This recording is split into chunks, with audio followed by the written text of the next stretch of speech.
Identifying the high potential in the organization. I think that's where a lot of organizations struggle.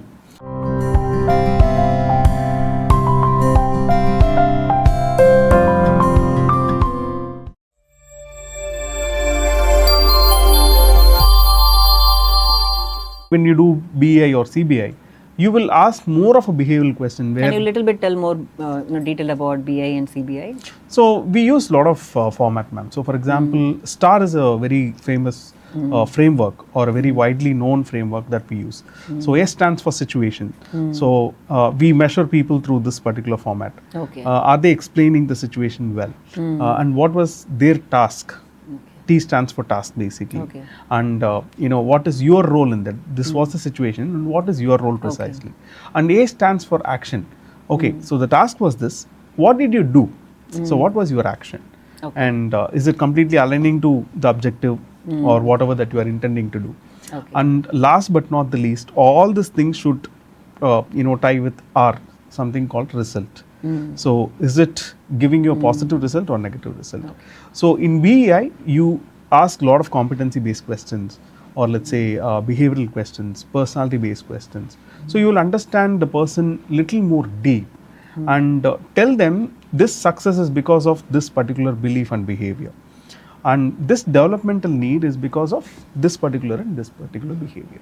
So it becomes like we talk about postmortem, most of the time. So once the event happened, we just discuss about a lot of things. But this is proactive. More of pre-mortem, I would say. So you understand the person well, and you then stretch or tailor the IDPs. When I say IDPs, individual development plans or action plan for the next 6 months or 3 months. Foreseeing how to build more efficient people for the company. Absolutely, and identifying such key people and improving their retention and talent. That's very important. And again, you create based on the achievement of IDPs and other organizational goals and other projects. You form talent pool and talent pipeline will be made. So in general, this is what the practice is. And here we need more psychologists where they can speak about behaviors. They can focus more on the behaviors of the criteria leaders. For success has to be identified. Absolutely, and performance, we have to fix the criteria for how we are going to measure the performance against and see whether right feedback. How many times the performance of people are so jittery and not taking the feedback well and personalize it and have conflict with managers. So how to give feedback is also one of the coaching we do to tell them how you have to give, so that what is the whole idea of feedback is to improve the person and improve the outcomes. It's not about telling them critical things about you're not enough. Right. So but many managers are not trained to give the feedbacks rightly. Right. So that is one more area where, because once actually people love feedbacks. The people think that generally we don't like feedback, we don't like criticism. No. Everybody asks for feedbacks. Uber, 5-star hotel, everybody. Why? Because we know where we stand. We should know where we stand. And feedback is the right way for them to correct the way and correct their path and go ahead. So that is exactly the matrices we can give them, where you stand and how this feedback can improve your potential. And how organization objectives and your objectives come in alignment. And Gen Z obviously want that because they want to improve their potential and see how this company, what are they going to offer me? That's a question they're going to ask. So when you retain this, when you follow these kind of method, the retention rates are going to be very high. Definitely, yes, ma'am. And again, feedback is a very interesting topic that you said. And in organization, we also do feed forward. I think that's a very, by Marshall Goldsmith, the term was coined by Marshall Goldsmith. This is a very important aspect. Rather than talking after an event, before that, if you can guide them, it becomes easy. So feed forward is a continuous process. So what is expected of always they should know what is the rightest behavior expected out of them and show them the path, and then it's a way is going to be actually easy. Absolutely. Because that's a mentoring plays a very important role there, and how to find the right mentors again can play an excellent role there as well. Right.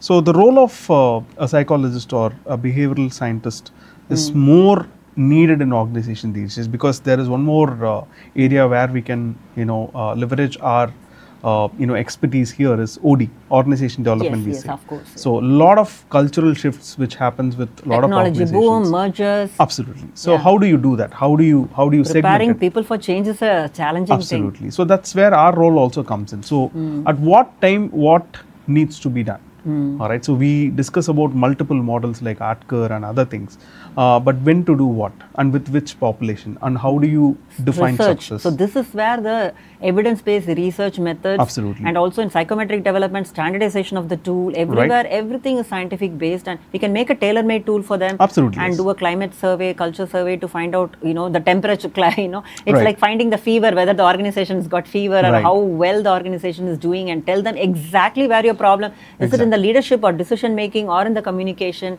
and give them solutions based, action oriented solutions based on that, so your symptoms are gone. Absolutely, yes. So that's where again our role of psychologist is very, very prominent, and it's very evident as well. So we have discussed about 4 things. So one is recruitment, training and development, talent management and development, and again OD.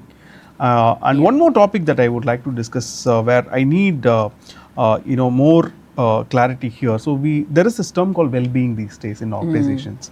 So we call them well-being partners.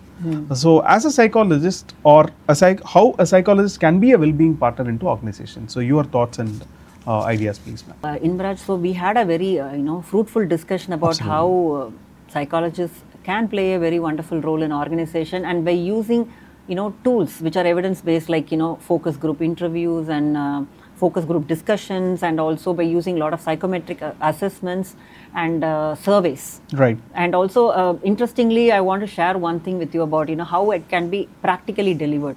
So, an organization where I work closely with, actually, they were trying to improve the job satisfaction, because organizations are trying to implement policies which is going to work well for the employees, so that they are going to be happy, and as well they're going to be productive. Right. So, when we talk about work-life balance, lot of researchers have gone into it, and how employee we can actually help these leaders to, and also the organization, to come up with good policies. Right. That's one more role, very important role, Right. is about policy making, and which kind of policy can work well with the employees. So True. this is where we can give an input as well. So when we're talking about it, and how to, job satisfaction is one of the important variables we always choose in the 100%, yes, research. yeah. So when we're trying to improve the job satisfaction, they felt that the productivity is not at all improving, and they want to come up with the incentive plan. So we always have this notion that more money or incentives or salary, if you could increase that, the productivity would improve.